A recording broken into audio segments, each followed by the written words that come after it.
En 1492, los barcos de Cristóbal Colón derivaban en el mar de los Sargazos, cuando a su alrededor de repente comenzó algo horrible. Este momento se convirtió en el inicio de muchas preguntas. ¿Fue Colón el primer europeo en encontrarse con fenómenos extraños en el Nuevo Mundo? Desde que el Enlace 19 desapareció sin dejar rastro junto con su tripulación, los informes sobre fenómenos extraños continúan llegando de esta área hasta el día de hoy.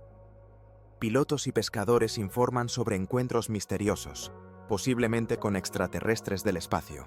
¿Dónde está la clave del misterio que se oculta bajo el nombre de Triángulo de las Bermudas?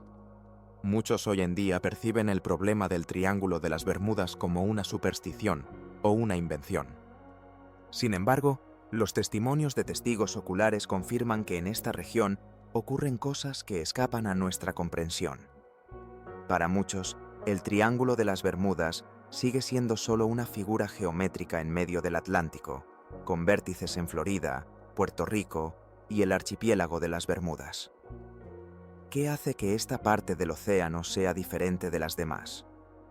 Según los cálculos de los científicos que se ocupan del problema del Triángulo de las Bermudas, desde 1945 se han registrado más de 1000 desapariciones allí.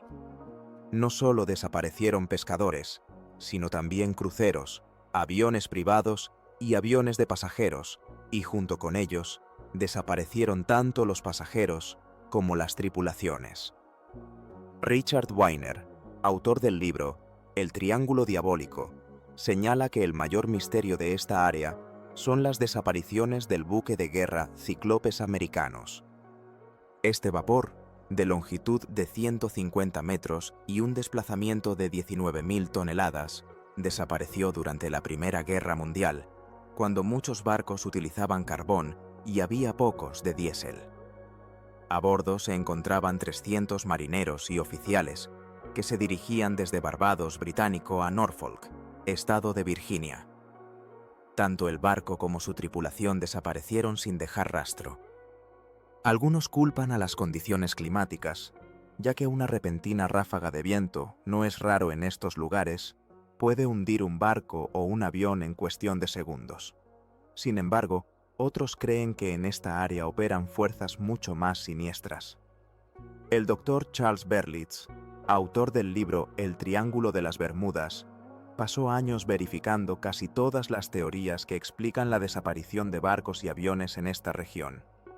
En el informe de Colón, se menciona que él fue la primera persona en observar objetos extraños en el cielo nocturno sobre el mar de los Sargazos. Solo podemos especular sobre el horror innombrable que abrumó a sus valientes compañeros, perdidos en medio de un mundo inexplorado y espeluznante. En el diario de a bordo de Colón, se describen los mismos fenómenos misteriosos que continúan aterrorizando a los pilotos y marineros que se atreven a asomarse al Triángulo de las Bermudas. Los habitantes de las islas del Caribe y de Puerto Rico informaron a Colón que tales fenómenos no son raros en estos lugares. En sus leyendas se mencionan constantemente dioses celestiales y barcos de fuego verde que vuelan en el cielo y navegan bajo el agua. La experiencia personal de algunos investigadores también confirma los extraños acontecimientos. Uno de ellos comparte: personalmente, casi no he tenido contactos con las fuerzas del Triángulo Diabólico. Solo una vez me pareció que vi un faro donde no lo había. Sin embargo, conoce a personas que se han encontrado cara a cara con estas fuerzas. Ellos vieron luces verdes que descendían del cielo hacia el agua y se perdían en el abismo, y afirmaron que era Innelo. Todas estas historias no se comparan en absoluto con los aspectos más escalofriantes del Triángulo de las Bermudas. Las misteriosas desapariciones, las listas de barcos desaparecidos y los barcos abandonados que se han disuelto en el cielo. Cada uno de estos eventos recuerda las vidas humanas que hay detrás de ellos. El caso más famoso de desaparición de un avión ocurrió poco después de la Segunda Guerra Mundial, cuando desaparecieron 5 aviones de la Armada de los Estados Unidos. Muchos creen que esto no ocurrió sin la participación de ovnis. Sucedió el 5 de septiembre de 1945. El Escuadrón 19 despegó para un vuelo de entrenamiento a las 2 de la tarde. A bordo se encontraban 5 pilotos y 10 miembros de la tripulación. El comandante era el teniente Charles Taylor, un piloto de combate experimentado con una gran trayectoria. Los aviones debían describir un triángulo sobre el mar y regresar a la base en 2 horas. Tras completar la primera etapa del vuelo, el Escuadrón 19 giró hacia el norte, y aquí los pilotos comenzaron a tener problemas con los instrumentos. En la radio se escuchó una voz. «Mis instrumentos se han vuelto locos». Otro piloto confirmó. «Yo tengo lo mismo». «¿Dónde estamos?». El instructor de vuelo, el teniente Robert Cox, escuchó estas conversaciones, pero los pilotos, por alguna razón, no escucharon su voz. Cox llamó a la base y se descubrió que allí habían perdido completamente el contacto con el Escuadrón 19. Inmediatamente comenzó la preparación para las labores de rescate. Los radiooperadores en la costa continuaron recibiendo señales de los aviones perdidos hasta bien entrada la noche. Luego, en la radio sonaron las últimas palabras del teniente Taylor. «No nos busquen. Parecen». ¿Qué vio Taylor? ¿Por qué decidió que no valía la pena salvarlos? Según el doctor Charles Berlitz, para ese momento ya se había levantado en el aire el equipo de rescate. Pero aquí ocurrió una nueva tragedia. El gigantesco Martin Mariner, con 13 miembros de la tripulación a bordo, desapareció de las pantallas de radar. El Escuadrón 19 y el Martin Mariner, junto con 28 personas, desaparecieron sin dejar rastro, como si hubieran pasado a través de una puerta a otra dimensión. El doctor Berlitz afirma que una comisión especial atribuyó estas desapariciones a instrumentos defectuosos, lo que provocó que los aviones se quedaran sin gasolina y cayeran en el mar abierto. Sin embargo, es poco probable que los instrumentos pudieran fallar en 6 aviones al mismo tiempo. Berlitz también menciona que uno de los miembros de la comisión bromeó sin gracia, diciendo que el Escuadrón 19, al parecer, había volado a Marte. Quizás no estaba tan lejos de la verdad. En cualquier caso, los habitantes del rincón sur del Triángulo de las Bermudas no se sorprenderían ni de un marciano. Algunos científicos creen que los extraterrestres del espacio han elegido esta área como su base de operaciones. ¿Podría ser que aquí se encuentra la clave de las desapariciones? Nadie niega que en el Triángulo de las Bermudas ocurren cosas inexplicables. Pero, ¿cómo se relacionan esto con los ovnis? ¿Y en qué se diferencia su actividad en esta área de la actividad en otros rincones del planeta? Robert Denning, investigador y analista científico, señala que la actividad de los ovnis se ha observado en Puerto Rico desde hace tiempo. Existen numerosas fotografías en las que los ovnis emergen del agua y se sumergen de nuevo cerca de la costa, especialmente alrededor de la base estadounidense Roosevelt Roads. Los militares intentan mantener silencio al respecto, pero no se puede ocultar un secreto. En Puerto Rico hay una hermosa montaña llamada El Güense. No se sabe por qué, pero los ovnis parecen revolotear a su alrededor. Denning y su amigo, el conocido investigador M. Block, visitaron esta montaña. ¿Y qué descubrieron? Allí había un montón de guardias de Walking Huts Security, una organización que se ocupa de la seguridad de bases como Grand Lake, Zona 50, I-1, Dreamland y Nellis en Nevada. Entonces, ¿qué hacían allí en la cima del Güense en Puerto Rico? También se han reportado casos de secuestros de personas por extraterrestres en Puerto Rico. ¿Cómo se relacionan con incidentes similares en otras partes del Triángulo de las Bermudas? En esta área ya están acostumbrados a los extraterrestres y a los casos de secuestros. A menudo se reciben informes de ovnis en forma de discos que se mueven a la misma velocidad en el agua y en el aire. Richard Weiner, en su libro El Triángulo Diabólico, relata un caso relacionado con la actividad submarina de los ovnis. Al conductor de un bote, John Carpenter, le fue posible presenciar un espectáculo fascinante. observó cómo dos ovnis exploraban el agua utilizando unos rayos de energía. Observaciones similares ya han sido reportadas por testigos. Lo que vio Carpenter confirma una vez más que los objetos voladores no identificados atraviesan el aire y el agua con la misma facilidad. ¿Podría ser que estos rayos estén de alguna manera relacionados con las desapariciones en el Triángulo de las Bermudas? Kenneth McCall, autor del libro El hombre como ciudadano del universo, plantea una hipótesis interesante sobre el Triángulo de las Bermudas. Sugiere que los objetos voladores no identificados pueden ser tan frecuentemente observados en esta área porque podría haber una base allí. Algunos científicos creen que los extraterrestres han estado visitando la Tierra durante milenios, y algunos incluso sugieren que han establecido una colonia aquí. Según una antigua leyenda, la Atlántida desapareció como resultado de un cataclismo natural y ha estado descansando en el fondo del mar durante ya 12.000 años. Tal vez, en realidad, fue una colonia de extraterrestres. McCall se pregunta si los extraterrestres están estudiando a los humanos, observándolos desde las profundidades del océano, y si a veces necesitan muestras para sus investigaciones. Sugiere que los secuestrados podrían estar en ciertos hangares subterráneos, aunque esto no es necesariamente cierto. Podrían estar retenidos en lugares que solo parecen hangares subterráneos. Algunos de los afectados aseguran que en su secuestro participaron militares estadounidenses. Esto podría ser verdad, pero también es posible que los secuestradores simplemente se hayan disfrazado de militares estadounidenses para confundir a sus víctimas. En el Triángulo de las Bermudas no solo se observan rayos de luz o energía, sino que a veces fenómenos extraños están acompañados de niebla o bruma. Einstein afirmaba que el Triángulo de las Bermudas es una puerta a otra dimensión espacio-temporal. Quizás la llave de esta puerta se encuentra a bordo de un objeto volador no identificado.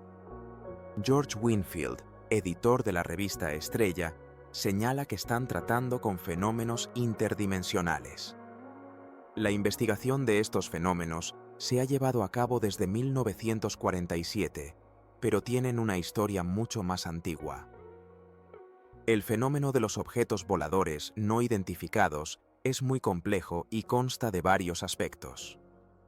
El periodista e investigador George Schnipp plantea la cuestión de dónde vienen los objetos voladores no identificados. Señala que no hay una respuesta clara a esta pregunta.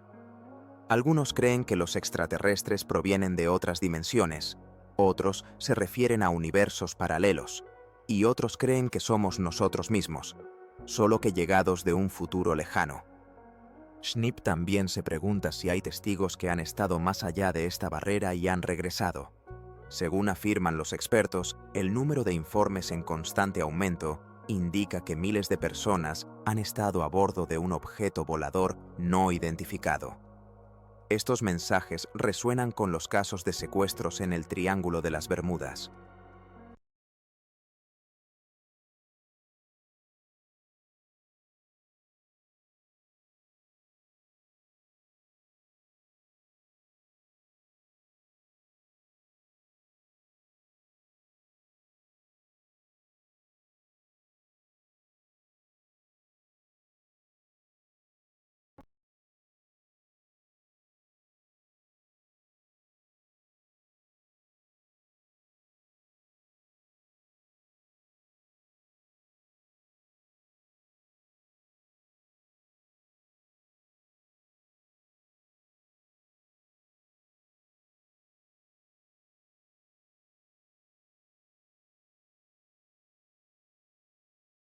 Wakely notó que sus instrumentos dejaron de funcionar y se vio obligado a desconectarse del control.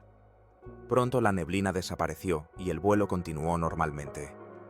Las desapariciones en el Triángulo de las Bermudas pueden estar relacionadas con secuestros. Consideremos el caso del vuelo 401 de la National Airlines. La tripulación solicitó una verificación temporal en Miami y los relojes en el panel de control estaban en perfecto estado. El avión seguía exactamente según lo programado. Más tarde, el segundo piloto Recordaba que en ese momento la cabina se envolvió en una neblina verdosa, pero por lo demás, todo estaba bien. Sin embargo, en el aeropuerto de Miami, el vuelo 727 desapareció repentinamente de la pantalla. El controlador de tráfico aéreo declaró inmediatamente una alerta, y en un minuto la Guardia Costera fue movilizada, mientras que en el aeropuerto se preparaban para lo peor.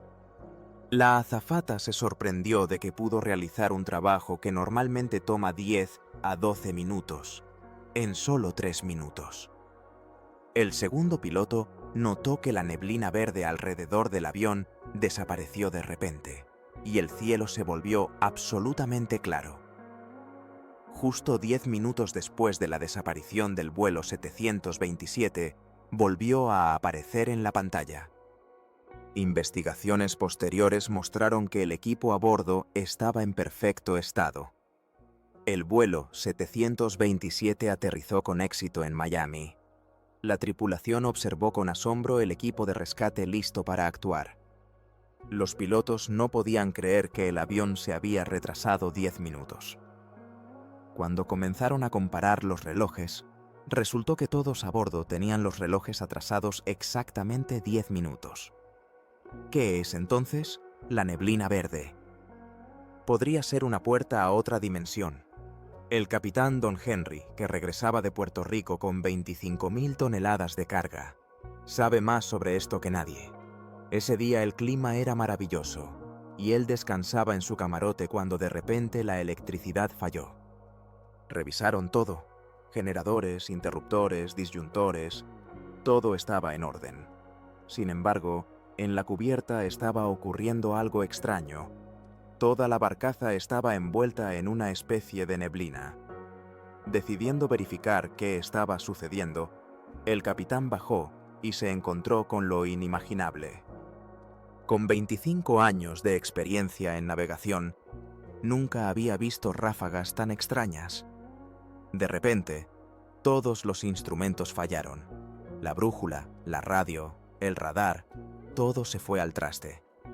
Al principio, solo temían por la carga, pero pronto el miedo también abarcó sus propias vidas. A pesar de los potentes diésel, la barcaza no podía moverse del lugar. Algo la retenía. Cuando la tormenta finalmente amainó, establecieron el piloto automático y fueron a inspeccionar los daños. En la cubierta, el capitán vio algo que le erizó la piel. Su cuerda simplemente colgaba en el aire, y en el otro extremo no había nada. Cuando la sacaron, resultó estar caliente, y su extremo no estaba desgastado ni roto, sino que parecía haber sido cortado. En el aire se sentía claramente una fuerza anómala, y el anclaje podía quemar. El capitán Henry considera que tuvieron suerte de regresar a casa con vida. La cuerda simplemente colgaba en el aire, y la barcaza con la carga, según sus palabras, parecía haberse evaporado. ¿Podría estar esto relacionado con extraterrestres? Esta suposición podría explicar los extraños eventos en el Triángulo de las Bermudas. Probablemente, los barcos y aviones desaparecidos fueron capturados por ovnis, pero podría haber otras explicaciones. Tal vez las desapariciones se deban a fenómenos naturales triviales o a algo más horrible que un ovni. Al estudiar el Triángulo de las Bermudas, los investigadores están recopilando cada vez más testimonios que apuntan a una posible participación de extraterrestres en las desapariciones. Sin embargo, ¿es realmente así? Algunas áreas del océano parecen tener la capacidad de absorber objetos rápidamente. Es extraño, pero un hecho. Hasta ahora no se ha encontrado ni un solo fragmento de los barcos y aviones desaparecidos en el Triángulo de las Bermudas. Algunos afirman que estos barcos eran necesarios para los secuestradores, enteros y sin daños. Una vez al año, alguien necesariamente informa sobre el hallazgo de restos de bombarderos desaparecidos. La última vez fueron los rescatistas de Fort Lauderdale, quienes afirmaron haber encontrado 3 o 4 aviones que supuestamente eran parte del vuelo 19. Sin embargo, tras realizar una pequeña investigación, el capitán Henry descubrió que después de la guerra, en la base de Fort Lauderdale, se acumuló una gran cantidad de tales aviones, que a menudo eran desmantelados para piezas de otras máquinas. Para deshacerse de los restos, los cargaban en barcos y los arrojaban por la borda en alta mar. Él cree que los aviones encontrados terminaron así en el océano. Pero si los extraterrestres realmente están capturando barcos, ¿por qué sucede esto solo en un lugar del planeta? Cosas extrañas no solo ocurren en el Triángulo de las Bermudas. Existe un lugar similar en la costa este de Japón, conocido como el Mar del Diablo. Si en el centro del Triángulo de las Bermudas se perfora un pozo a través del núcleo de la Tierra, al final terminarás en el Mar del Diablo. Por cierto, solo en estos dos lugares la brújula apunta al norte geográfico y no al norte magnético, como en el resto del mundo. ¿Significa esto que estamos cerca de resolver el misterio del Triángulo de las Bermudas? El Dr. David Jacobs, autor del libro Los problemas de los ovnis en América, señala que, desafortunadamente, por ahora no sabemos mucho. Se han acumulado muchos hechos, pero este problema siempre ha permanecido cerrado. La cuestión del propósito de los secuestros sigue abierta. Sin embargo, los investigadores están seguros de que están cerca de la solución. En los últimos años, han recibido una gran cantidad de información y hechos que han permitido avanzar significativamente en la comprensión de este fenómeno. Uno de los investigadores señala: creo que en los próximos años resolveremos no solo el misterio del Triángulo de las Bermudas, sino también el de los ovnis en general. Miles de barcos y aviones desaparecidos no han dejado ningún rastro en la Tierra. Quizás algún día se sabrá quién está detrás de las misteriosas desapariciones y los fenómenos anómalos que ocurren en esta parte del océano mundial. Pero por ahora, el inquietante fenómeno del Triángulo de las Bermudas sigue siendo un misterio sin resolver en las páginas de los diarios de ovnis. Algunos científicos plantean la hipótesis de que la Gran Pirámide de Giza fue construida mucho antes de los primeros faraones. La cuestión de las sagradas losas de granito, situadas en su corazón, sigue abierta. ¿Quién y por qué las colocó allí? Los investigadores sugieren que las pirámides de Giza podrían haber servido como faros para los extraterrestres, señalándoles el camino hacia el cosmódromo en el desierto del Sinaí, en el corredor, el final del desierto cósmico. Los recientes descubrimientos en el campo de la astronáutica confirman la existencia de una conexión entre las pirámides egipcias y las marcianas. Quizás nuestra verdadera patria sea Marte. Los ufólogos creen que las claves para los misterios de la Gran y la Pirámide de Egipto se pueden encontrar en el espacio, y los antiguos egipcios lo sabían. Las disputas sobre las pirámides egipcias han continuado durante miles de años. Ni los antiguos ni los científicos modernos pueden llegar a un consenso sobre cómo y por quién fueron construidas, y lo más importante, ¿para qué?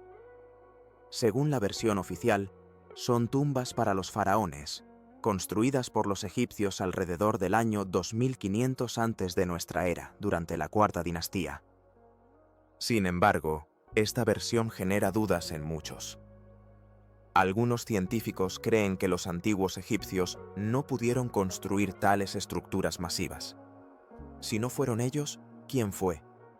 Los arqueólogos afirman que hace 4000 años los egipcios no solo veneraban al sol, sino que también creían en seres celestiales que descendían a la tierra para otorgar conocimientos a los humanos.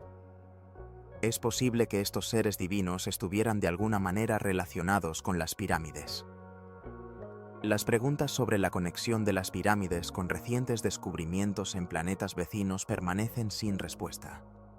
¿Quizás detrás de todas estas estructuras se encuentra un mismo arquitecto? Y si es así, ¿ayudarán las antiguas pirámides a resolver el misterio de la aparición del ser humano en la Tierra? Hasta ahora, estas preguntas siguen siendo solo eso, preguntas. En ausencia de pruebas reales, las pirámides en el borde del desierto egipcio son simplemente 3 enormes montones de piedras. Las más grandes de ellas son las pirámides de Keops, o simplemente la Gran Pirámide. Los científicos modernos creen que desde el punto de vista de la matemática, la física y el sentido común, los egipcios no pudieron haber construido esta Gran Pirámide de Yufu. Y, sin embargo, se alza ante nosotros. 42 pisos de altura, con una superficie equivalente a 10 campos de fútbol, hábilmente ensamblada con bloques de piedra que pesan entre 2 y 10 toneladas. Con tal cantidad de piedra, se podrían construir 35 edificios del tipo del Empire State Building, y aún sobraría para un par de edificios de 9 pisos. La pirámide está orientada estrictamente al norte y tiene una arquitectura única. ¿Cómo pudieron los antiguos egipcios, con sus herramientas primitivas, construir una estructura tan compleja? Quizás simplemente no sabemos nada sobre los verdaderos constructores de la pirámide. Durante mucho tiempo, en todos los libros de texto se repitió la versión del historiador griego Heródoto, quien en el siglo V antes de nuestra era, tras visitar Egipto, escribió que la Gran Pirámide fue construida en 20 años por turnos sucesivos de esclavos, con un número de 300 hombres. Pero, ¿es esto realmente cierto? El ingeniero Ron Charles subraya: para construir tal coloso en 20 años, se necesita colocar bajo 10 toneladas de piedra cada 3 a 5 minutos, y esto las 24 horas del día. Hoy no contamos con tales tecnologías. Pero la colocación de piedras es solo una parte del problema. ¿Cómo lograron los egipcios transportar enormes bloques de piedra desde la cantera hasta el sitio de construcción de las pirámides?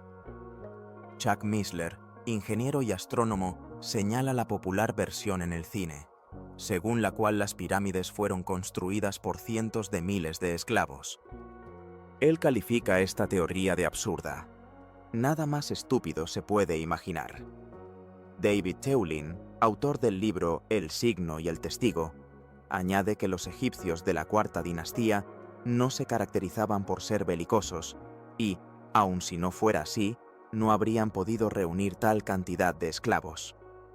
Con tal escasez de mano de obra, a los egipcios les resultaba imposible construir las pirámides, incluso utilizando dispositivos complejos para transportar piedra, afirma él. Además, los egiptólogos aún no saben qué dispositivos específicos se utilizaron. Entre los científicos existen dos campos principales. Algunos creen que se utilizaron rodillos para la construcción, otros, rampas inclinadas. Gregory Pyrrhus, arquitecto, señala que los partidarios de las rampas afirman que las piedras se levantaban por una rampa inclinada de una longitud de 1,5 kilómetros.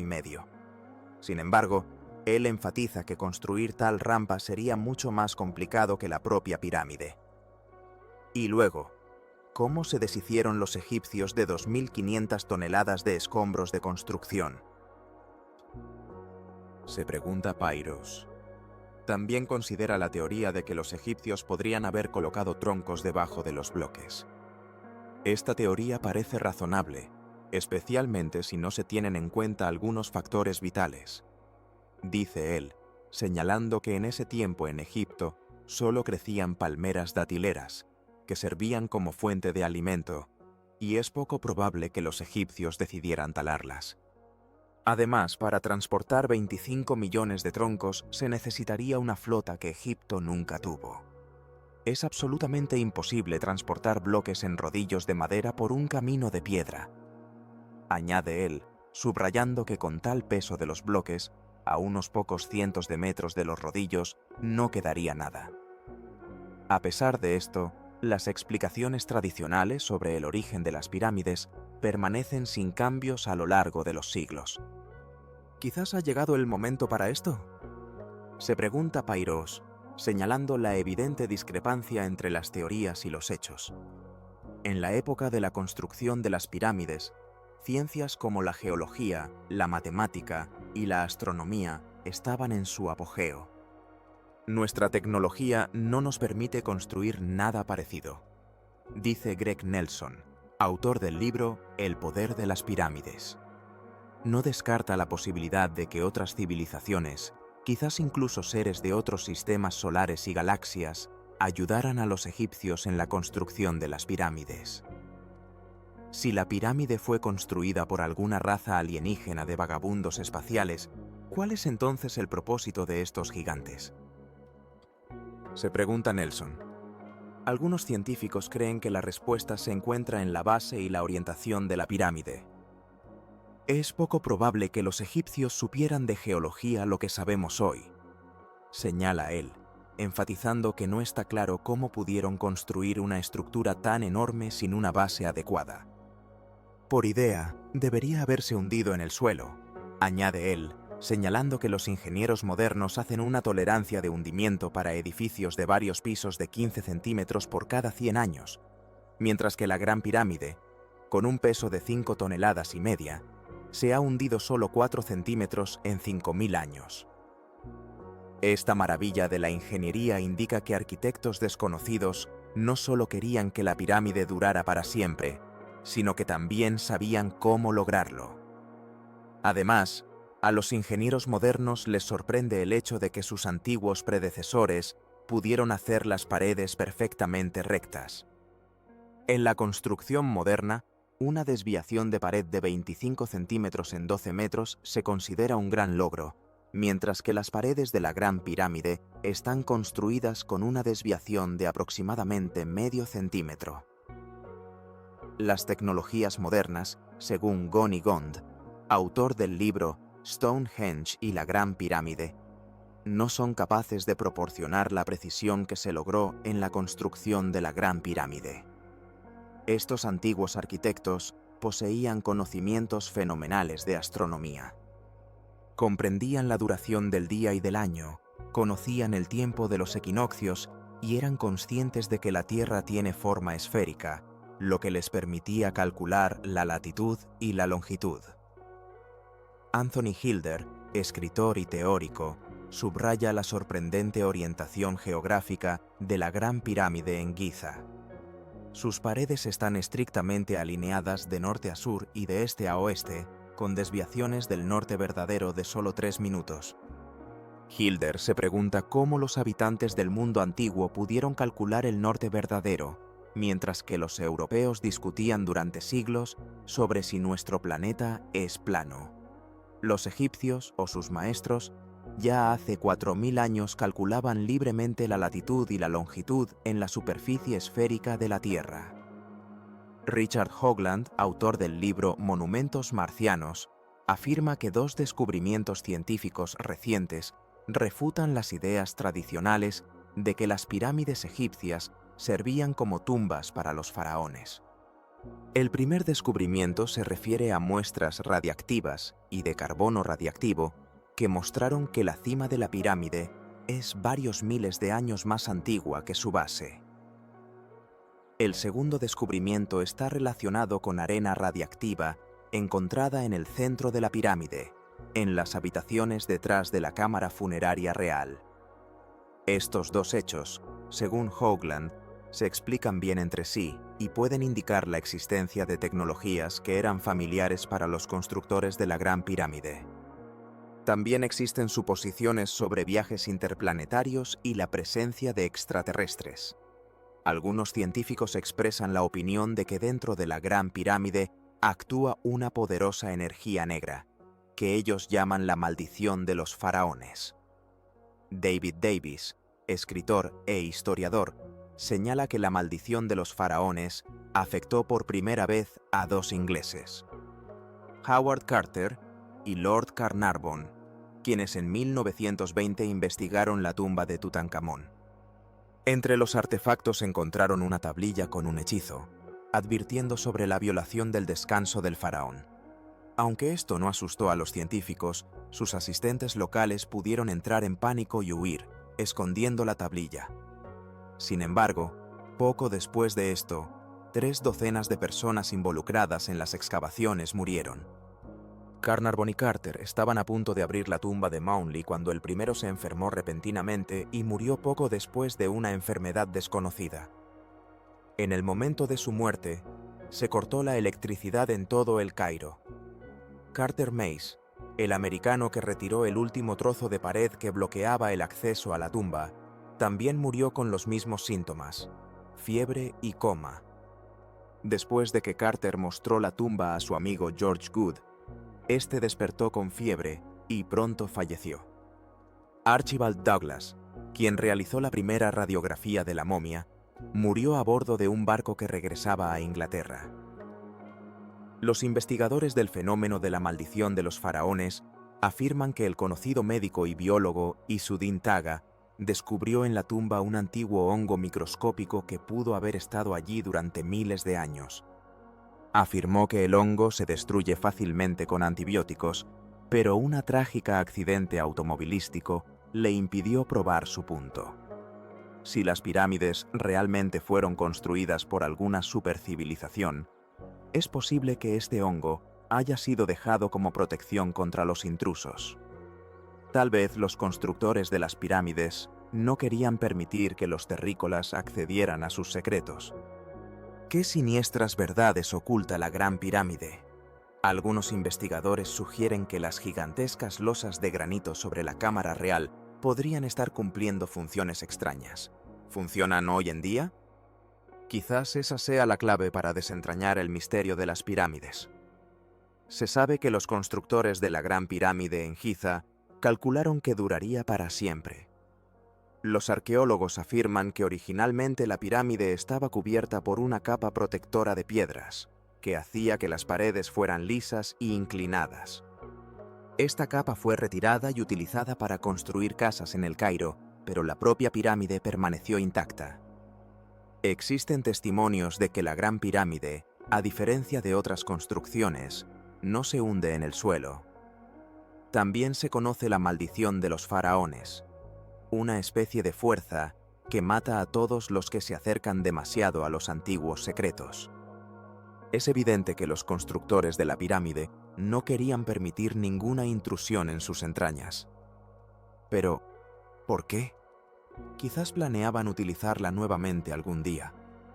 A principios de la década de 1950, los científicos comenzaron a investigar una vasta biblioteca de tablillas de arcilla, encontradas en las ruinas de un almacén en Nínive. La ciencia no conoce registros más antiguos. Uno de los textos describe algo similar a las pirámides egipcias. Las tablillas sumerias se consideran 10.000 años más antiguas que las egipcias, que se cree construyeron las pirámides. Si se cree en la traducción, las pirámides estaban en el desierto mucho antes de la aparición de los primeros faraones. Si esto es cierto, la clave de las antiguas pirámides podría estar oculta en estas tablillas. El doctor Zecharia Sitchin, autor del libro Escalera al cielo, ha estudiado durante muchos años los misterios de los textos sumerios. A partir de estos textos, se puede suponer que las pirámides de Giza servían como faros para naves extraterrestres, señalando el camino hacia un puerto espacial en el desierto del Sinaí. Esta es una hipótesis bastante exótica, pero ¿cómo podrían los extraterrestres utilizar estos faros? A pesar de su tamaño, son imposibles de distinguir desde el espacio. Kenneth McCall, autor del libro El hombre como ciudadano del universo, propone una teoría interesante. Él cree que desde la cima de la pirámide emana un haz de energía que aumenta en diámetro a medida que asciende. Según esta teoría, las pirámides, a diferencia de simples montones de piedras, emiten energía. Pero, ¿cuál es la diferencia con estos últimos? Roger Oakland, escritor y divulgador científico, explica que las pirámides tienen una estructura cristalina y, por lo tanto, son susceptibles a la energía de ondas e incluso a microondas cósmicas. Sobre la cámara funeraria real y la Gran Pirámide de Giza se encuentran 5 losas de granito que los egipcios llamaban piedras de los espíritus. Estas losas pueden servir como un gigantesco receptor, apuntando hacia alguna área del universo. Dentro de la pirámide se libera un haz de energía que se expande en diámetro a medida que se aleja de la Tierra. Este fenómeno fue observado por primera vez por el inventor inglés Sir Simons. Cuando estaba a punto de beber vino de una botella, de repente sintió una ligera descarga eléctrica. Esto sorprendió a Simmons y envolvió la botella con un periódico húmedo, convirtiéndola en un simple acumulador conocido como Banco de Leyden.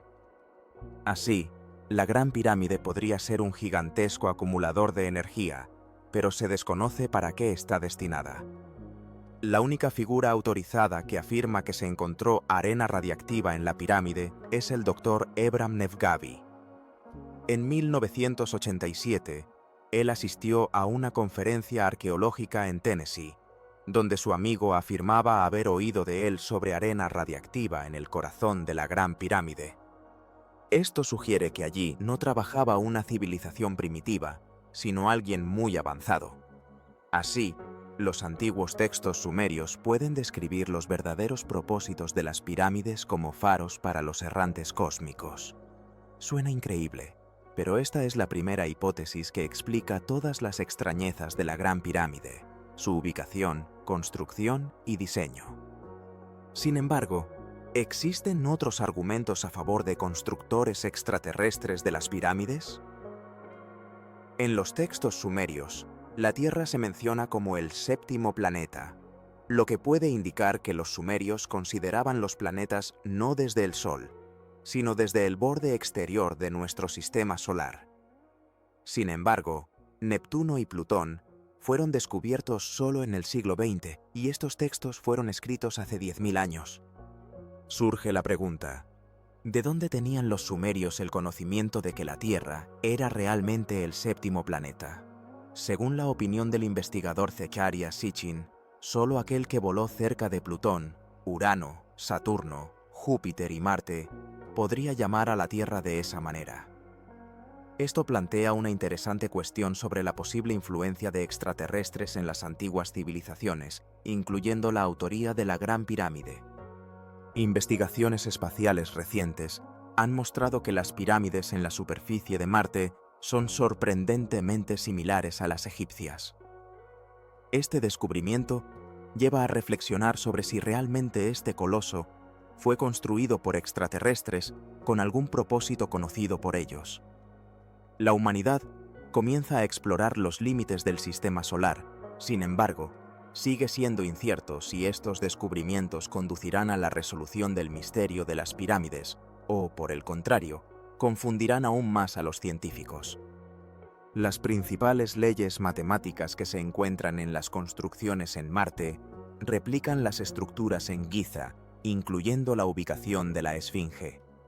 La latitud en la que se encuentra Giza está directamente relacionada con la latitud de la región marciana de Cidonia. No sabemos quién construyó estas estructuras, pero la respuesta podría ser un rostro humanoide, de 1,5 kilómetros de ancho y 50 metros de alto. Algunos investigadores sugieren que podría ser nuestro propio rostro o como era alguna vez. Tal vez nuestra verdadera patria sea Marte. ¿Qué representa esta construcción en la superficie de Marte? Puede ser tanto una formación natural como ruinas de estructuras artificiales, abandonadas hace decenas de miles de años. ¿Por qué no suponer que los viajeros espaciales dejaron estas marcas o faros en diferentes planetas? A pesar de esto, la hipótesis de que las pirámides en Giza fueron construidas por extraterrestres parece absurda para muchos. Tal vez los antiguos egipcios no eran tan primitivos como solemos pensar, y la teoría de los constructores extraterrestres ignora su contribución a la edificación de la Gran Pirámide. August Thorncrest, investigador de las pirámides de Giza, señala que la Gran Pirámide es el mayor monumento de la historia de la humanidad. Sin embargo, es extraño que no tengamos ni un solo registro, ni una sola imagen, ni un solo plano que describa su construcción. Los egipcios dejaron numerosos testimonios manuscritos y pictóricos sobre su vida, incluyendo el parto, la agricultura, la construcción, la tejeduría, los rituales y los sacrificios. Pero no quedó ni una palabra sobre las pirámides de Giza. Richard Nau, experto en ecología, subraya que en la Gran Pirámide no hay ni un solo jeroglífico.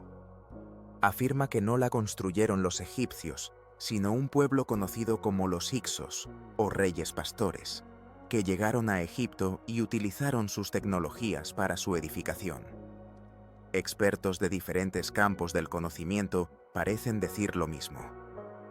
¿Acaso las pruebas de la visita de extraterrestres a la Tierra fueron evidentes para la humanidad desde el principio de su historia? ¿Acaso los egipcios guardan silencio sobre la construcción de las pirámides porque ya estaban allí cuando nació una nueva cultura en el Valle del Nilo?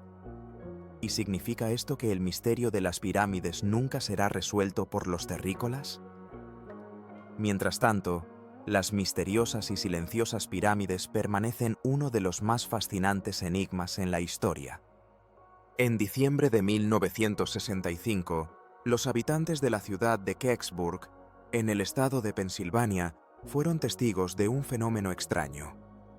Un aparato inusual voló por el cielo y aterrizó en el bosque cercano.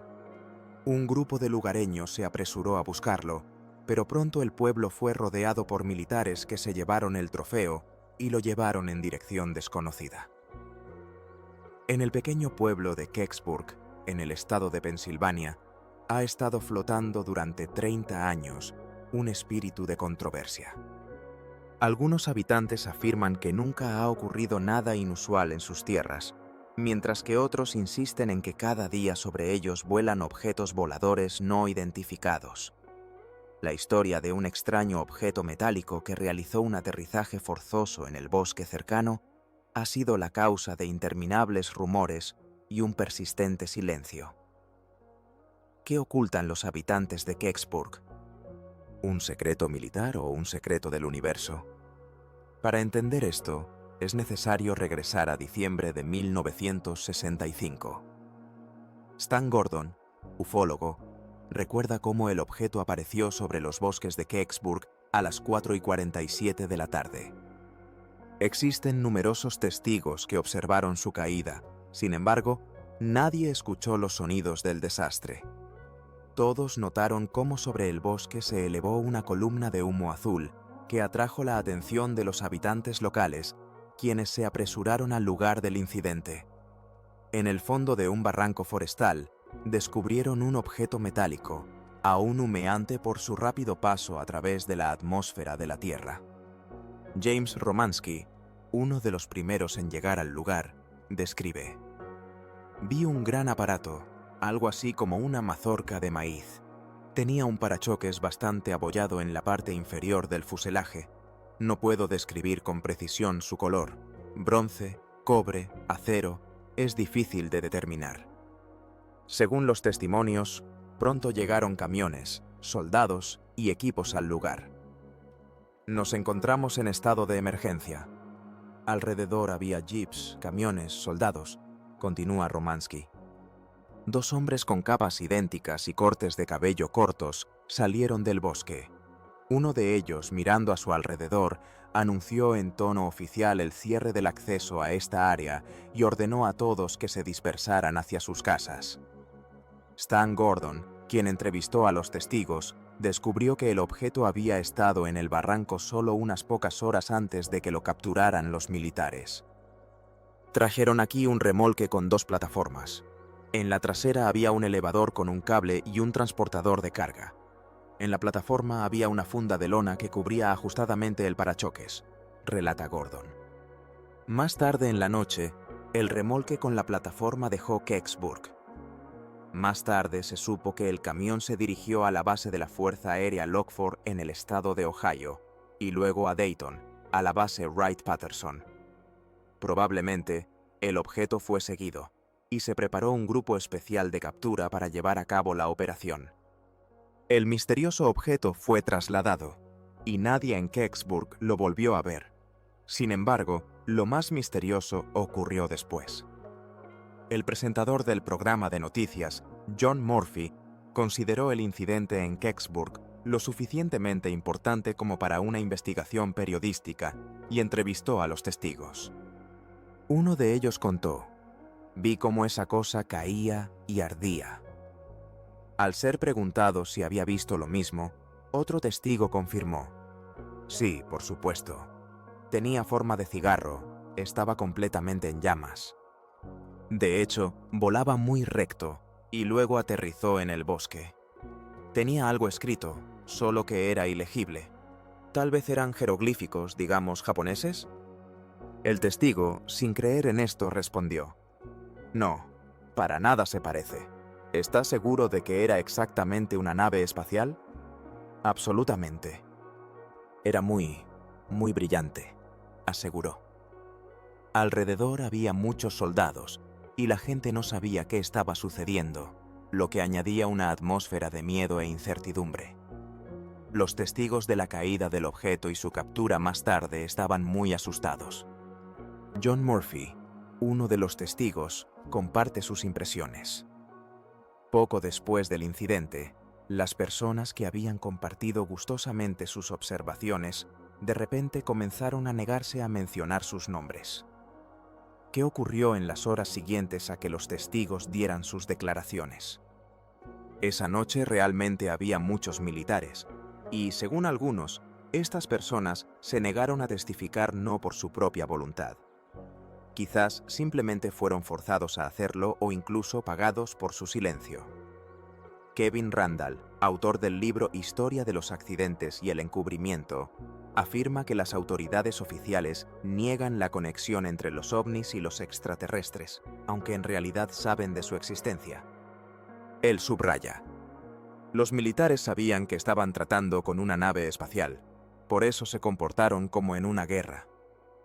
Sin embargo, surge la pregunta: ¿dónde están las pruebas de que el aparato no fue lanzado por los propios militares? ¿Cómo conocer la verdad sobre lo que ocurrió el 9 de diciembre de 1965? Quizás estamos buscando algo que en realidad no existió. Algunos habitantes de Kecksburg afirman que no hay ningún secreto militar aquí. Muchos rechazan la versión del accidente sobre Kecksburg y creen que fue un meteorito común. Según Jim Romansky, la versión del meteorito fue sugerida por los propios militares hace 30 años. Alguien de la localidad preguntó qué creíamos que era, y los militares, sin pensarlo, soltaron meteorito. En respuesta, solo nos reímos, porque sabíamos que era una mentira pura, recuerda él. Sin embargo, esta versión se convirtió en la oficial. ¿Podremos ahora, después de 30 años de desacuerdos entre los propios testigos, encontrar dónde están los extremos y el principio de esta historia? Dado que se desconoce en qué museo está el meteorito apresuradamente llevado, comenzaremos nuestra investigación seleccionando claramente los testimonios falsos. Los verdaderos ufólogos siempre intentan encontrar una explicación lógica a los fenómenos misteriosos y a los fantásticos relatos de los testigos. Primero que nada, descartemos la versión sobre una broma. Esa noche realmente ocurrió algo que puso a las tropas en alerta. Sus acciones solo pueden explicarse por un evento de importancia estatal. El vuelo de una esfera brillante y ardiente fue observado en Canadá y en varios estados estadounidenses, incluyendo Michigan, Indiana, Ohio y Pensilvania. Así, Kecksburg es solo el final de esta historia. Los testimonios de los testigos se contradicen entre sí. ¿Se puede considerar que este objeto es artificial o en realidad es un meteorito? Un meteorito es un fragmento de roca espacial que vuela a una velocidad de varios miles de kilómetros por hora y se enciende por la fricción en la atmósfera de la Tierra. Normalmente se mueve en una trayectoria recta, mientras que el objeto observado cambió de rumbo varias veces.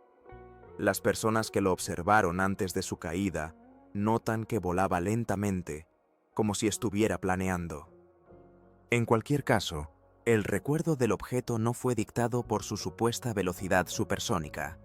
El aterrizaje automático, la carcasa metálica sin uniones ni costuras, las misteriosas letras en el panel, la alarma generalizada, todos estos son hechos reales, tan parecidos a las invenciones de los escritores de ciencia ficción sobre invasiones de otros mundos. En Kecksburg, varios testigos afirman que los militares aparecieron allí literalmente unas pocas horas después de la caída de este supuesto meteorito. Las tropas se fueron concentrando gradualmente desde diversos lugares de despliegue, creando una atmósfera de tensión. La captura organizada del meteorito se convirtió en algo completamente nuevo para el ejército estadounidense, y sonaba casi como un chiste. Según James Romanowski, las tropas también ocuparon varios edificios. En la estación de bomberos se estacionaron jeeps, autobuses y camiones, y alrededor había personas uniformadas. Uno de los testigos, estando en el lugar de los hechos, incluso pensó que había comenzado una guerra.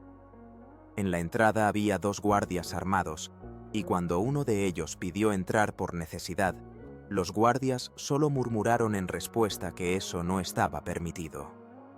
La situación recordaba a un estado de emergencia, como de una película. Existen numerosos documentos que confirman la implicación de los Estados Unidos en la captura de objetos espaciales en su territorio. En este contexto, se destacan 2 variantes que requieren la creación de grupos de captura especiales.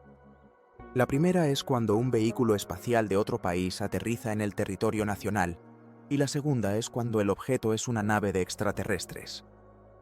Stan Gordon, investigador de incidentes en Kecksburg, revisó los informes del servicio de radar del 662 Escuadrón. Estos registros confirman la existencia de grupos de respuesta rápida especialmente preparados que aseguran la captura de aeronaves desconocidas. Según los documentos de los archivos del 662 Escuadrón, al menos varias personas de su personal participaron en la operación llevada a cabo esa noche en Kecksburg. Sin embargo, en el archivo no se conservó ningún registro sobre la naturaleza de las acciones, lo que indica la naturaleza secreta de la operación. La pregunta permanece abierta. ¿Por qué la información sobre ella sigue guardada en carpetas secretas? Es extraño que el hallazgo en Kecksburg no haya perdido su relevancia con el paso del tiempo. Algo fue encontrado y llevado a algún lugar. Este es un hecho. Todo lo demás, por ahora, son solo conjeturas. Después de los informes sobre un satélite ruso que de repente comenzó a descender, el asunto tomó un nuevo giro. ¿Podría ser que el misterio de Kecksburg sea simplemente una desafortunada experiencia de la cosmonáutica soviética? ¿O es, de hecho, la llegada de extraterrestres? ¿Cuál de estas hipótesis podrá explicar el misterio del objeto no identificado que cayó en Kecksburg? Richard, un experto en problemas ecológicos, señaló que en 1965 la Unión Soviética y los Estados Unidos tenían las mismas posibilidades de poner en órbita armas nucleares, y cada parte estaba interesada en los secretos de la otra. Al lanzar etapas de cohetes espaciales, generalmente se queman en la atmósfera, aunque en algunos casos no ocurre una combustión completa. Esta práctica no ha cambiado hasta el día de hoy, y a veces grandes módulos caen enteros a la Tierra. Existe un tratado según el cual los países están obligados a devolver los satélites caídos que lanzaron. Los estadounidenses buscaban con gran entusiasmo el satélite soviético Cosmos 96, que en ese momento representaba tecnología avanzada. Se daba especial importancia a los módulos de cohetes espaciales y armas nucleares. ¿Por qué ahora, cuando la Guerra Fría ha sido reemplazada por relaciones más amistosas, no despedirse de los secretos militares de aquellos años? ¿Podría el hallazgo en Kecksburg haber sido un fragmento de un cohete soviético o incluso una cabeza nuclear desprendida? En primer lugar, los cohetes portadores no están equipados con un sistema de aterrizaje suave, como el que se observó en Kecksburg. En segundo lugar, si eso hubiera ocurrido, no habría quedado ninguna ventana intacta en los alrededores. El Cosmos 96 fue lanzado el 23 de noviembre de 1965, y su acelerador se desprendió sobre Canadá unas horas antes de los eventos en Kecksburg. De hecho, estos 2 eventos tienen mucho en común, pero solo en que ocurrieron casi simultáneamente. Entonces, en lugar de Venus, el satélite soviético terminó en Kecksburg, ¿y el origen de la inscripción en él es completamente terrenal? Estaba cubierto de círculos, estrellitas y varios garabatos. ¿Podrían ser jeroglíficos, digamos, japoneses? Sin embargo, Como señaló uno de los investigadores, nunca había visto tales jeroglíficos. La marcación de los satélites soviéticos de aquellos años causaba desconcierto entre quienes no estaban familiarizados con el idioma ruso o el alfabeto cirílico. Teniendo en cuenta que el objeto quemado en la atmósfera no era en absoluto nuevo, las marcas en él podrían haberse distorsionado. Uno de los investigadores, cuyas raíces se remontan a Kiev, recuerda cómo una vez le pidió a su padre que escribiera algo en sus lenguas nativas, ucraniano y ruso. Él asegura que la escritura polaca y rusa no tienen nada en común con lo que ha visto con sus propios ojos. Sin embargo, la mayoría de las personas se ha tranquilizado, creyendo que la nave espacial Cosmos 96 y el objeto que cayó en Kecksburg son lo mismo. No obstante, Stan Gordon, el investigador, estaba claramente insatisfecho con tal conclusión. Él subraya que el satélite debería tener soldaduras y dispositivos, y las fotografías del objeto que ha visto muestran que definitivamente no es Cosmos 96. Con 30 años de experiencia como maquinista, añade: he recortado un montón de hierro, yo sé lo que hago. Es difícil no estar de acuerdo con su observación, y él admite que podría haber sido una nave extraterrestre. El objeto que cayó en diciembre de 1965 en los bosques de Kecksburg, estado de Pensilvania, se convirtió en objeto de numerosas controversias. Los investigadores se preguntan si podremos convencernos definitivamente de que no fue un satélite ruso no controlado Cosmos 96. Sabiendo que Cosmos 96 cayó a la Tierra el mismo día, muchos no imaginan lo que realmente era. El aparato encontrado en Kecksburg era significativamente más grande que el satélite Cosmos Venera. No tenía ni remaches, ni tornillos, ni costuras, y también faltaban las antenas sensoriales externas que distinguen a la mayoría de los satélites soviéticos. Según los servicios de inteligencia estadounidenses, Cosmos 96 ingresó a la atmósfera de la Tierra a las 3:18 de la mañana sobre Canadá. Sin ver el objeto en sí, es imposible llegar a una conclusión definitiva sobre su origen. Es posible que todavía esté almacenado en un hangar de una base secreta, pero eso también queda en duda. La Embajada de Rusia no tiene información sobre la caída de un satélite soviético en el territorio de Pensilvania, y según los datos de los servicios gubernamentales estadounidenses, nada similar podría haber ocurrido con su tecnología orbital. En el proyecto de la Fuerza Aérea de los Estados Unidos, Libro Azul, dedicado a los problemas de los ovnis, se presenta la versión oficial de un meteorito. Robert Blyston, testigo de los eventos, comparte su opinión. Todos esos informes similares se pueden descartar de inmediato como una broma y un accidente aéreo, y luego mirar más de cerca las versiones restantes. Para mí, esto es un ovni. También añade que la versión más plausible sigue siendo la del satélite artificial, aunque todavía no ha visto nada parecido. Cuando se le pregunta si cree que son extraterrestres, responde con confianza: cierto, cualquiera, menos terrícolas. Las consecuencias continúan, y hasta que aparezca nueva información sobre el objeto de Kecksburg, solo queda especular sobre cuál versión se convertirá en histórica. Es posible que realmente se tratara de una nave extraterrestre. Después de todo, algo cayó del cielo sobre los bosques de Kecksburg ese día. Y ese algo fue rápidamente ocultado por los militares. Mientras la verdad sobre Kecksburg permanece desconocida, el 9 de diciembre de 1965 será una de las páginas misteriosas de los diarios de ovnis. ¿Se puede creer en los relatos de los testigos de ovnis? ¿O simplemente intentan engañarnos? Muchas de las historias conocidas sobre ovnis pueden resultar ser simples bromas. Hoy en el programa Diarios de OVNIs, buscamos la respuesta a la pregunta principal de la ufología. ¿Los ovnis son verdad o ficción? A pesar de las numerosas advertencias de que todo esto es solo un espectáculo, miles de personas creyeron en la realidad de los eventos, y toda la nación fue consumida por el pánico. Orson Welles y su radioteatro Mercury demostraron que la historia de los extraterrestres de otros planetas puede ser tomada en serio, incluso si no hay ni un gramo de verdad en ella. Con fines prácticos, inventaron una broma que se volvió emblemática. El periodista Peoples, autor del libro El Guardián de los Cielos, señala que en los últimos 50 años, cientos de personas han hecho diversas declaraciones sobre ovnis que, tras una investigación más profunda, resultaron ser falsificaciones. Entre ellas, había tanto fotografías de objetos no identificados como libros sobre cómo ver un análogo en Venus utilizando rubíes.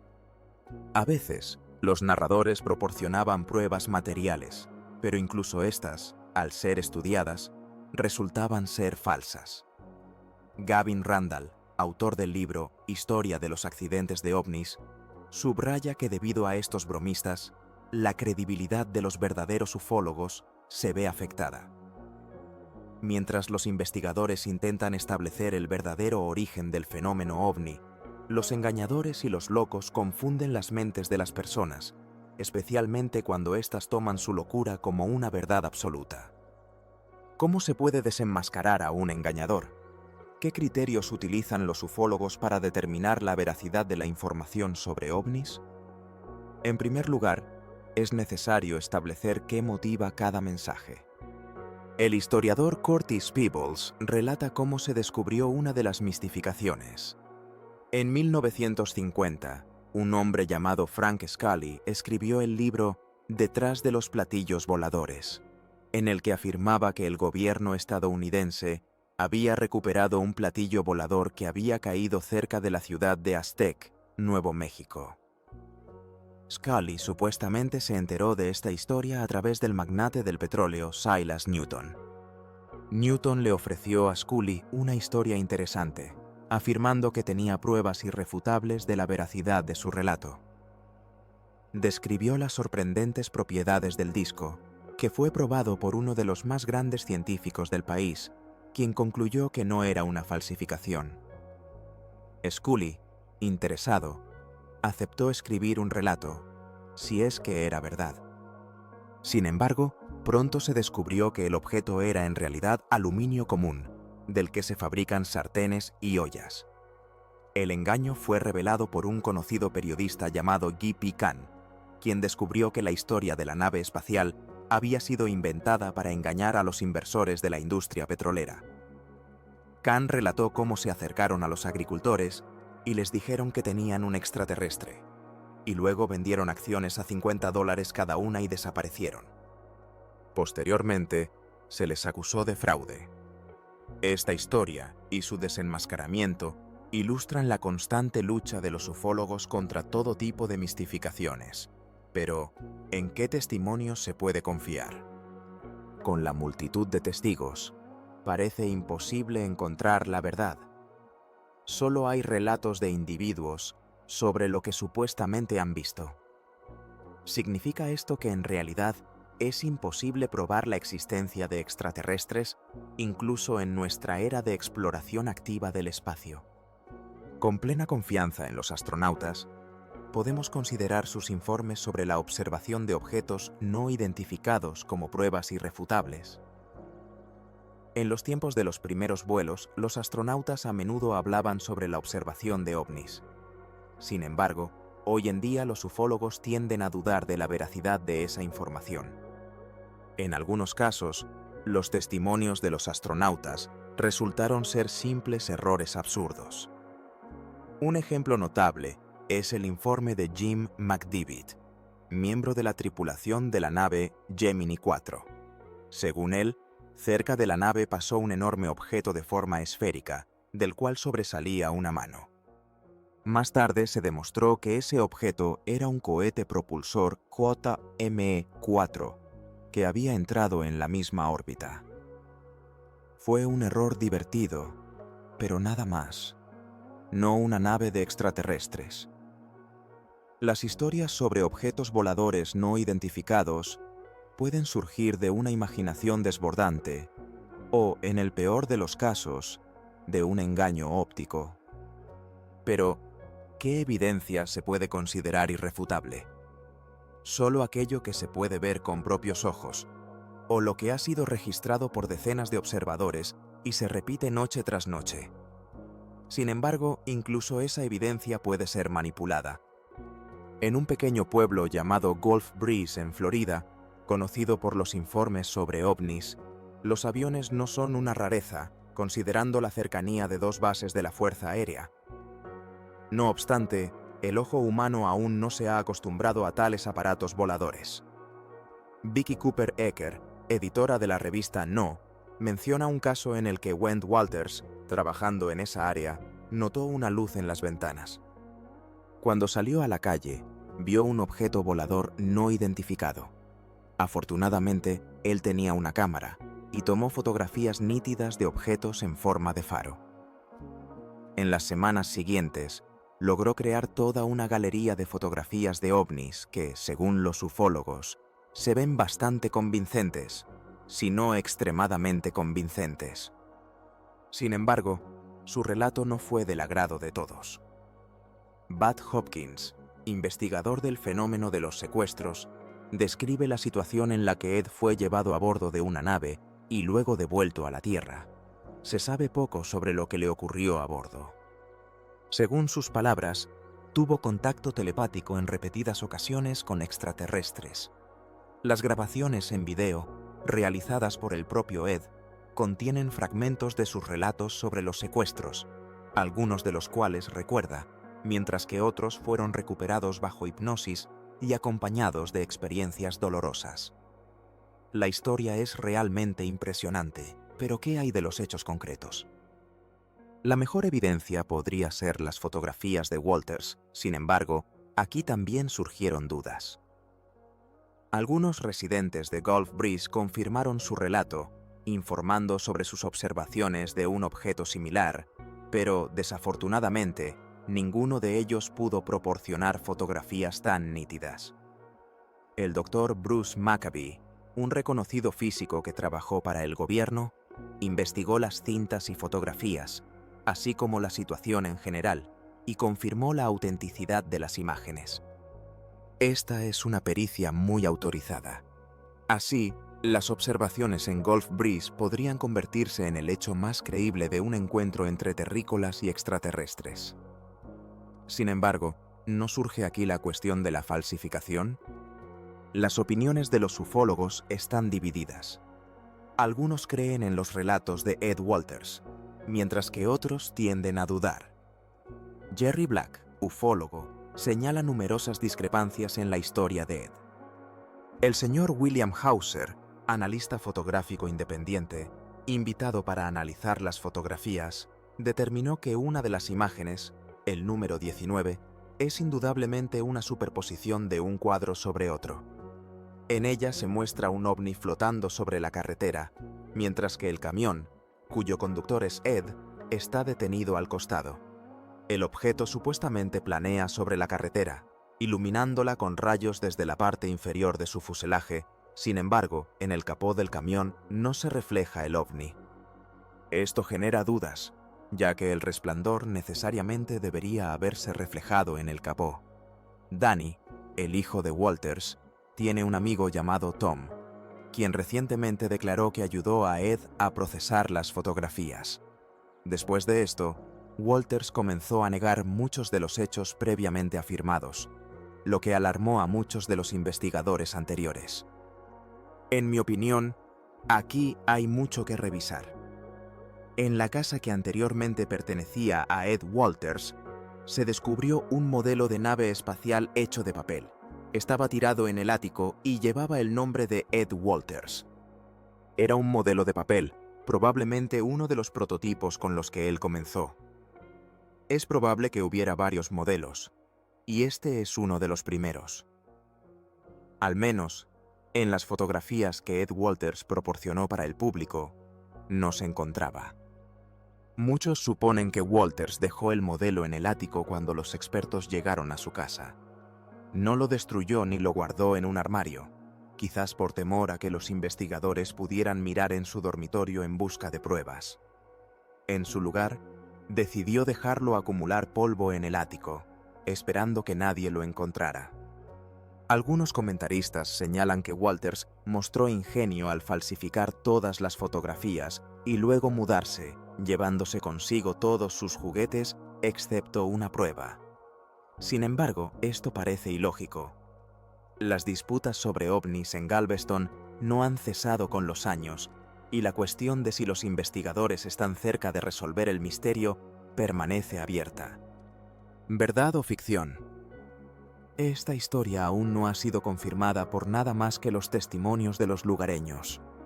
Algunos aspectos del relato de Walters han sido considerados inusuales e inexplicables por los ufólogos que han investigado el asunto. Walters afirmaba que sus fotografías pasaron 4 pruebas de polígrafo, aunque en realidad solo 2 de ellas fueron pruebas de polígrafo, y todas las pruebas fueron pagadas por él mismo. Los expertos en polígrafo sostienen que los resultados de estas pruebas no pueden considerarse válidos. Existen una serie de argumentos a favor de Walters. El modelo, aparentemente, fue pegado a partir de fotocopias que estaban esparcidas por su casa. Muchas personas hacen copias de documentos al mudarse, y alguien podría haberlas reunido y pegado el modelo. Es extraño que Walters hubiera manejado sus documentos de esa manera. Los opositores a Walters establecieron que estos eran planos que le pertenecían, y el paquete de planos fue dibujado un par de años después de que se tomaron las fotografías. Por lo tanto, no hay ninguna conexión entre el modelo y la imagen del ovni. Sin embargo, surge la pregunta: ¿por qué Ed Walters necesitaría una broma tan laboriosa? Cuando vio que los investigadores examinaban sus fotos, probablemente decidió correr un gran riesgo.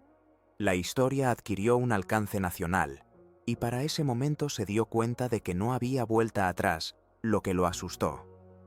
Al mismo tiempo, algunos creen que simplemente quería divertirse. Las disputas en torno a Galbraith continúan, planteando nuevamente la cuestión de las pruebas de la existencia de ovnis que podrían convencer incluso a los escépticos más acérrimos. Algunos afirman haber visto no solo ovnis, sino también a los propios extraterrestres dentro de la nave, y que tienen pruebas de estas historias. Desde finales de los años 70, cada vez más personas declaran que fueron llevadas a la fuerza a una nave voladora, donde se llevaron a cabo horribles experimentos. A pesar de cientos de testimonios, casi no hay pruebas confiables de que los extraterrestres hayan secuestrado a terrícolas. Posteriormente, los investigadores intentan establecer la verdad sobre los secuestros. Difícilmente hay aspectos más aterradores del fenómeno ovni que los informes sobre secuestros. Según los testimonios de muchas de las víctimas, fueron secuestradas por extraterrestres, a menudo directamente desde sus hogares, y luego trasladadas a la nave, donde se les realizaron experimentos médicos. ¿Hasta qué punto estas historias corresponden a eventos reales? A menudo, aquellos que recuerdan haber sido secuestrados de un automóvil o de su dormitorio realmente estaban perdidos e incluso eran objeto de búsqueda. Hay muchos ejemplos en los que se llamó a la policía, se realizó un largo interrogatorio, y luego la persona aparecía repentinamente en el lugar de donde había desaparecido. El doctor David Jacobs, investigador del fenómeno de los secuestros, señala que muchos regresan con marcas inusuales en el cuerpo, cicatrices y moretones. Algunas cicatrices son aterradoras, alcanzando 6, 8, 12 y a veces incluso 16 centímetros de longitud. Surge la pregunta: ¿no son estas cicatrices que aparecieron de manera desconocida y los casos de tiempo perdido pruebas reales del secuestro de terrícolas por extraterrestres de otros planetas? En cuanto a las bromas, en los casos de secuestros son extremadamente raras. La cuestión de la percepción de los ovnis sigue siendo compleja y multifacética. Thomas Ballard, del Centro de Estudios de Problemas OVNI, subraya que a muchas personas les resulta difícil tomar en serio los ovnis, y mucho menos compartir sus observaciones. La opinión pública a menudo se burla de aquellos que afirman haber visto un ovni, llamándolos locos o alcohólicos. Este estigma ha existido durante más de 100 años. Las personas que afirman haber sido secuestradas saben que algo extraño e incluso aterrador les sucedió, pero sus recuerdos de los eventos permanecen borrosos. En algunos casos, pueden recuperar conscientemente los detalles del incidente, y entonces los investigadores recurren al método de la hipnosis. Este proceso puede ayudar a desbloquear memorias donde se almacenan los recuerdos de uno mismo. Bajo hipnosis, una persona puede relatar una historia detallada sobre un secuestro, incluyendo experimentos médicos llevados a cabo por extrañas criaturas. Sin embargo, surge la pregunta: ¿confirma la hipnosis la realidad de los secuestros por extraterrestres o se pueden interpretar sus resultados de otra manera? La hipnosis tiene una reputación casi mística y sus métodos aún son cuestionados en círculos científicos. A finales de la década de 1970, el profesor de inglés Arvin Lawson y sus estudiantes llevaron a cabo un experimento con participantes no relacionados con secuestros de ovnis. Bajo hipnosis, debían contar la historia de su secuestro. Los textos obtenidos coincidían en algunos aspectos con las historias de secuestros conocidas hasta ese momento, lo que llevó a Lawson a concluir que una persona común puede relatar un secuestro, incluso sin haberlo experimentado realmente. Esto plantea la cuestión de la existencia de una representación colectiva sobre los secuestros por extraterrestres. Lawson sostiene que cualquiera puede contar una historia convincente bajo hipnosis, y la autenticidad de la información sigue siendo cuestionada. Este experimento pone en duda la veracidad de los testimonios de los llamados secuestrados y puede ser interpretado como un juego de la imaginación enferma relacionado con las representaciones colectivas sobre los ovnis.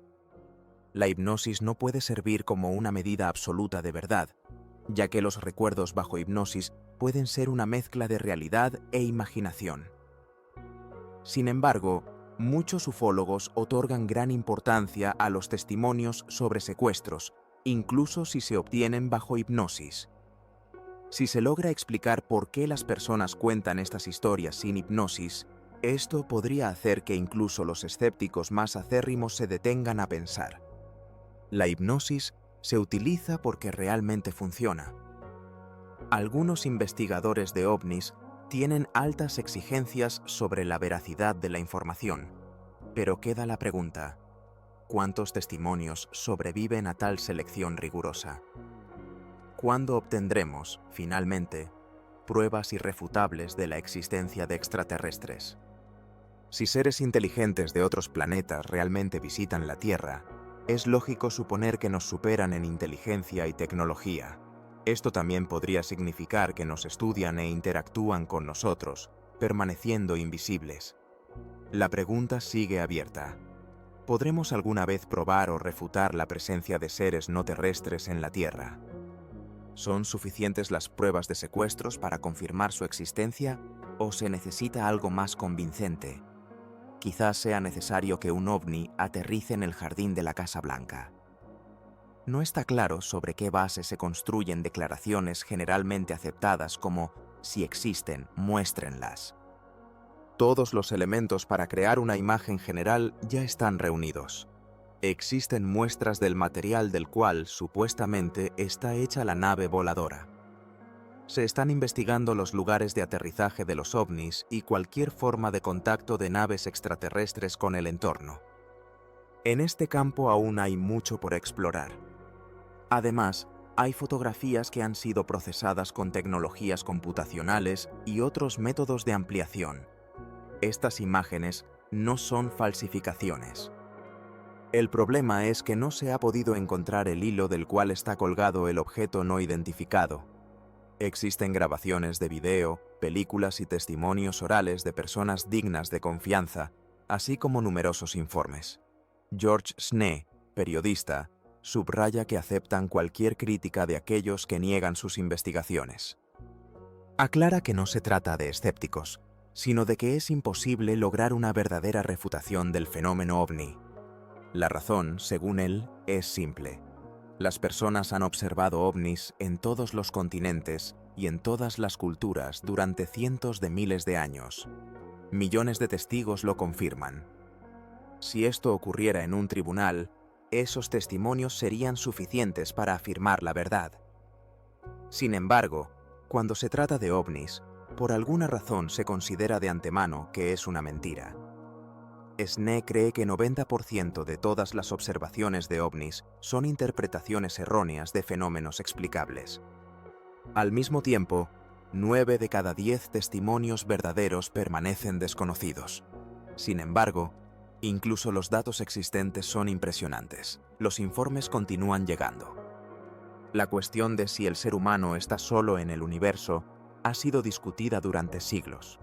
La respuesta puede aparecer donde menos se esperaba. Pero hasta entonces, en el mundo quedará otra pregunta sin resolver. Los ovnis. ¿Es verdad o ficción? Y las miradas de las personas seguirán fijas en los cielos, esperando nuevas entradas en los diarios de ovnis.